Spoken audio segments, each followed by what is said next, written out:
Bonjour à toutes et tous, vous écoutez First Print, votre podcast comics préféré pour une nouvelle émission du format SuperFriends. C'est dans ce podcast qu'on va à la rencontre des personnes qui font vivre la pop culture et la culture comics par leur travail au quotidien.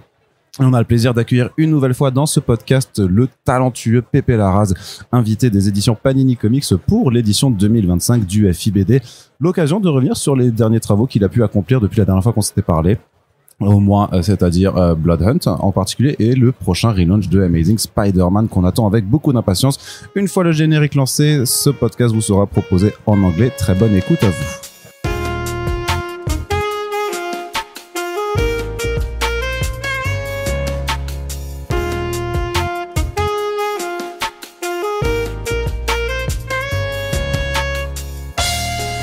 So this is really a pleasure to have you here, Pepe. How are you? Thank you very much for having me. I'm having a great time in Angoulême. I love this city and I love the festival, of course. So the last time we spoke together, you just did a big game. Big Game was published in France, and you were working on Blood Hunt, but it wasn't still published. So can you tell us a little bit how you juggle between two projects, between Marvel mainstream and create your own stuff, or Mark Millar projects? Yeah, actually, Big Game was the first project I did out of Marvel, and the first and so far is the only one.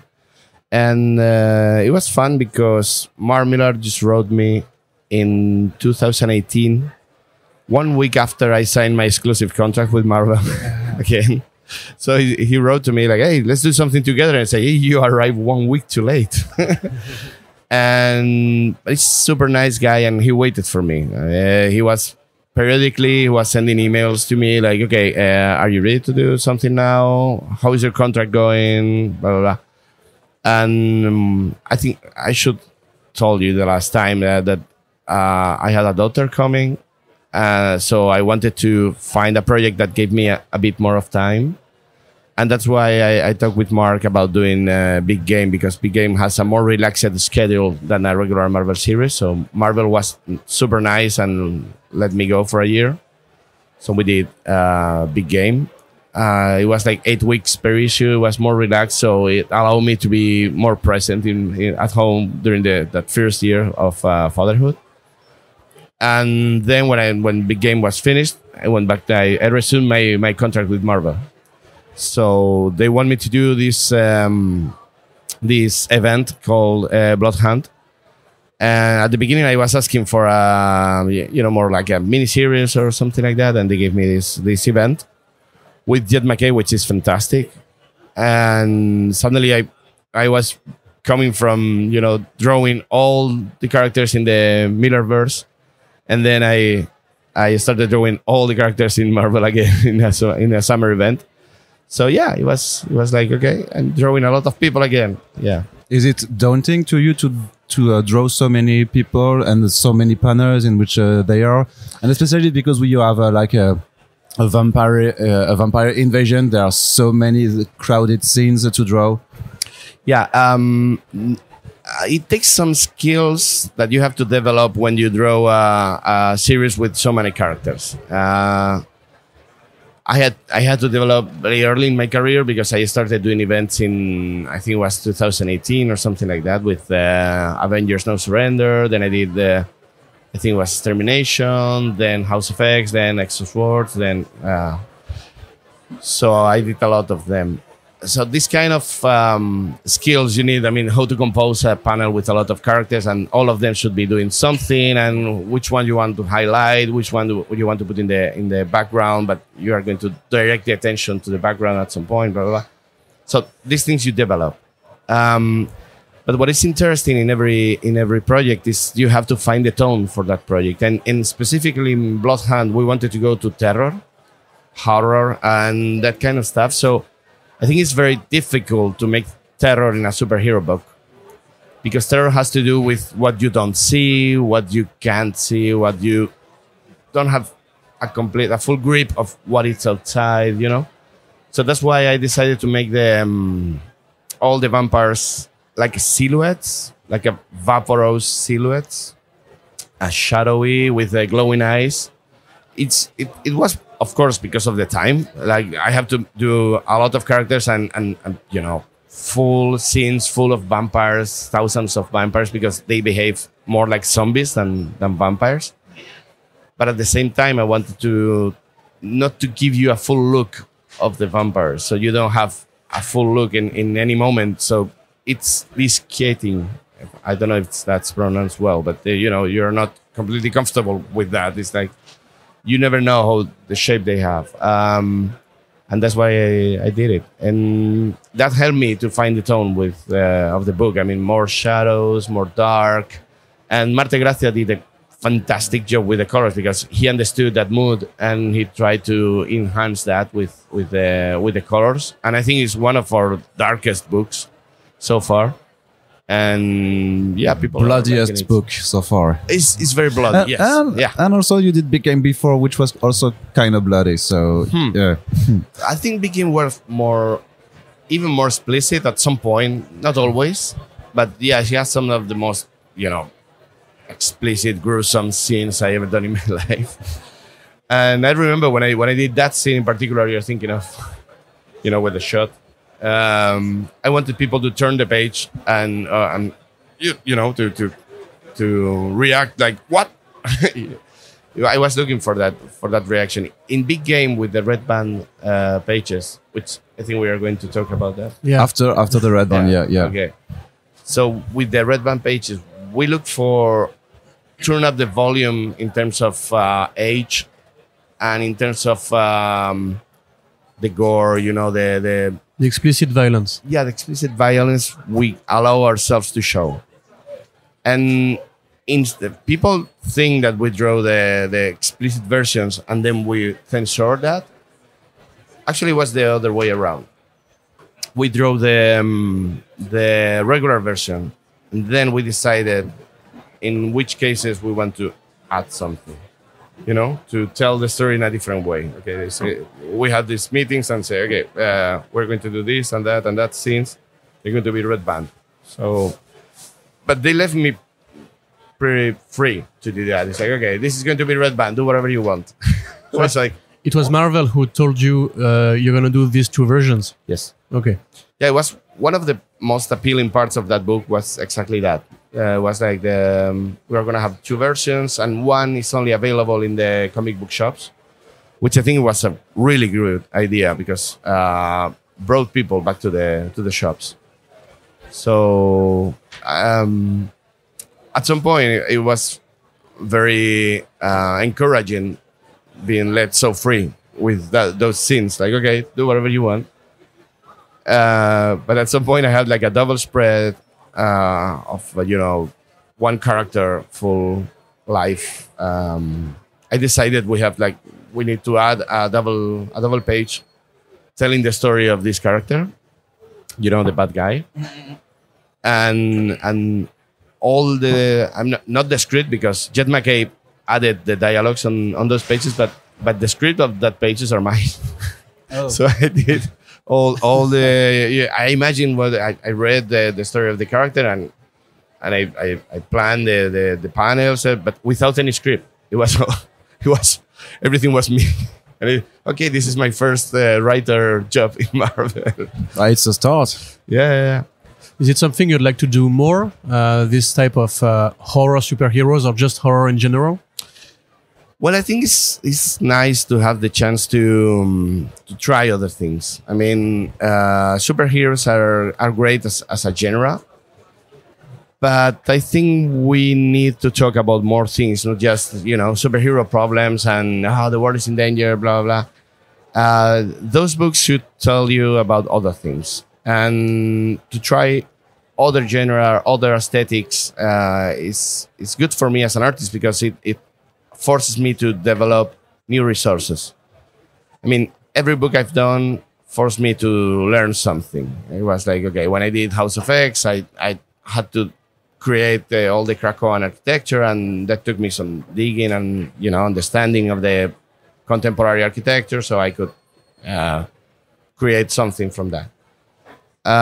In Exos Words, it was like armies, fantasy book, and I have a lot of design, character design, and I had to develop a way to give you the impression that what was happening was huge without drawing it, actually, because there is a lot of smoke and and the flags in the background, and you have you're under the impression that there is a lot going on, but it's not in the panel.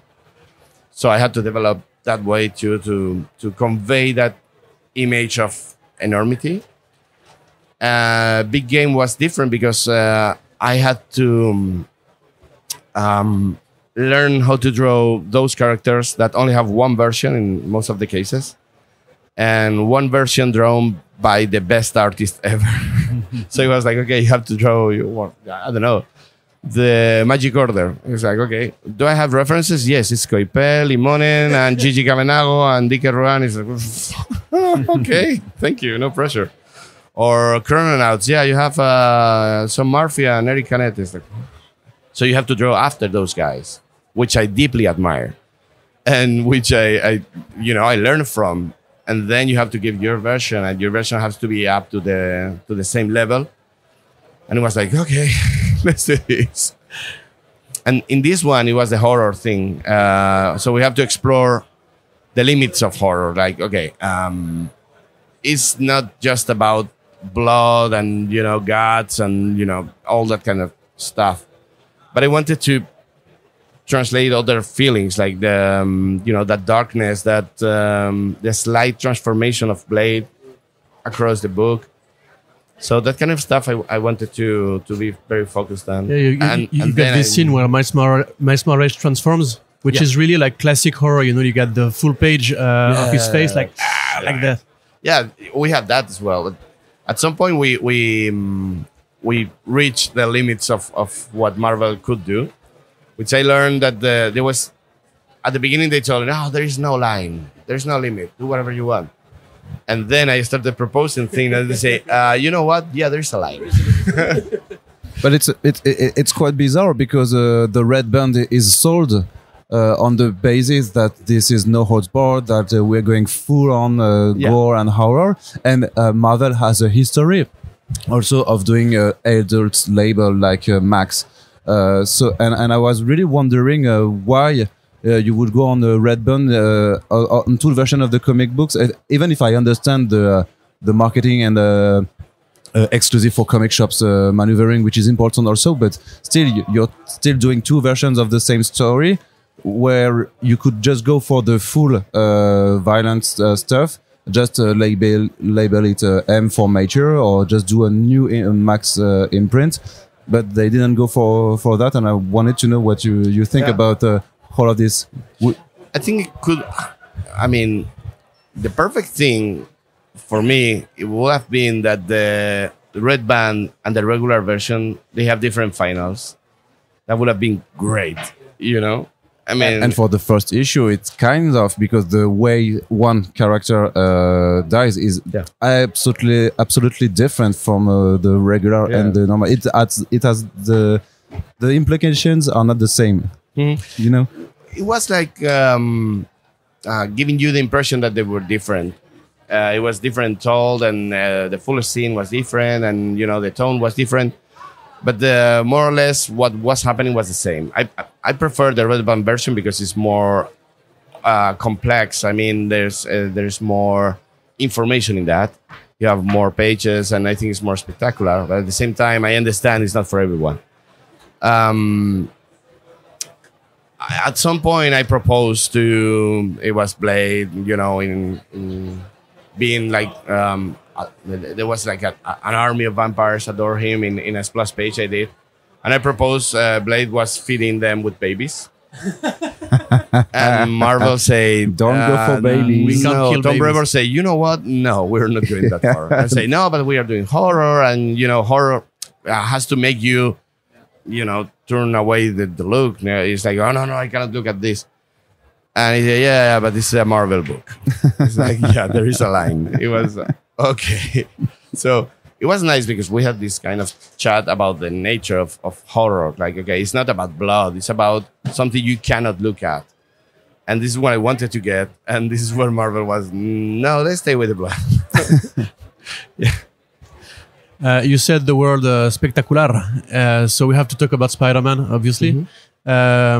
first of all, how did it came to be? Because when we spoke last time, you said that after House of X and your work on the X-Men, you felt like you were more comfortable in a position to refuse certain projects and accept others. Obviously, it's the biggest seller for Marvel. It's the biggest star. So, did they approach you? Did you propose yourself for the job? Mm-hmm. Actually, it was me asking for that for Spider-Man, and I asked for that in San Diego, I think a couple of years ago, in a meeting with Ricky Purdin. I told him I wanted to do that, and Ricky was like, okay, take note of that. Okay, let's work on that. But first, when I came back, they decided they wanted to put me in Bloodhound. So it was like, okay, do this for us, then we will work in the next thing. And so it took a year since I asked for that until I get that. But it was fortunately the writer was perfect. I mean, the choice of the writer, because I wanted to work in Spider-Man just because it's Spider-Man. I mean, you want that badge of honor. I mean, I've been in Marvel 15 years, and I wanted that. But then they told me the writer was Joe Kelly, and I was over the moon because I really love the way Joe writes.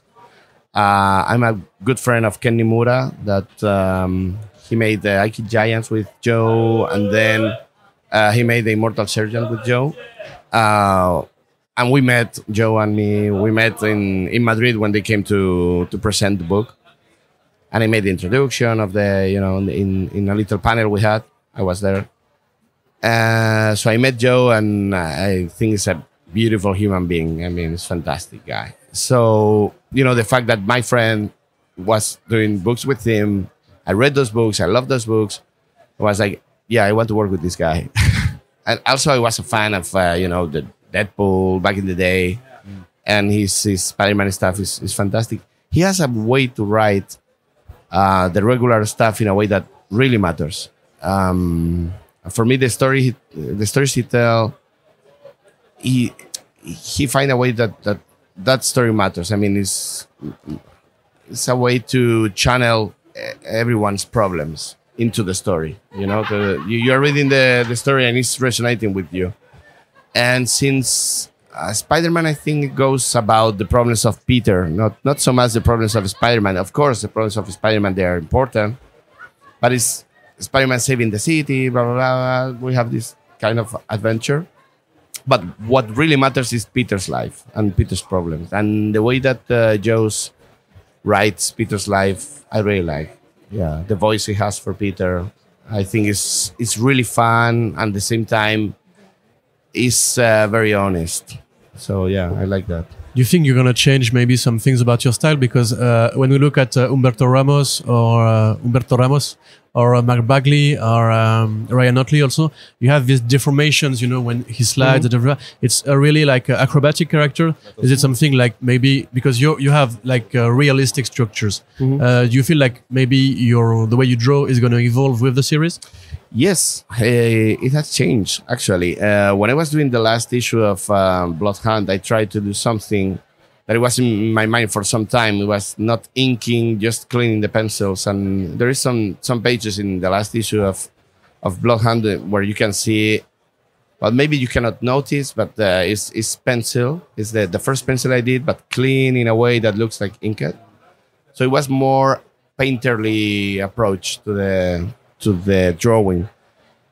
And then I started in Spider-Man, and in the first page, I saw very clear, like, this is not the approach. You have to go more into the cartoon stuff, some fun stuff. I mean, you cannot go too serious with Spider-Man. You need to be able to move in both ways. If you need drama, you can move to drama, and add some shadows and add some, dramatic ambient.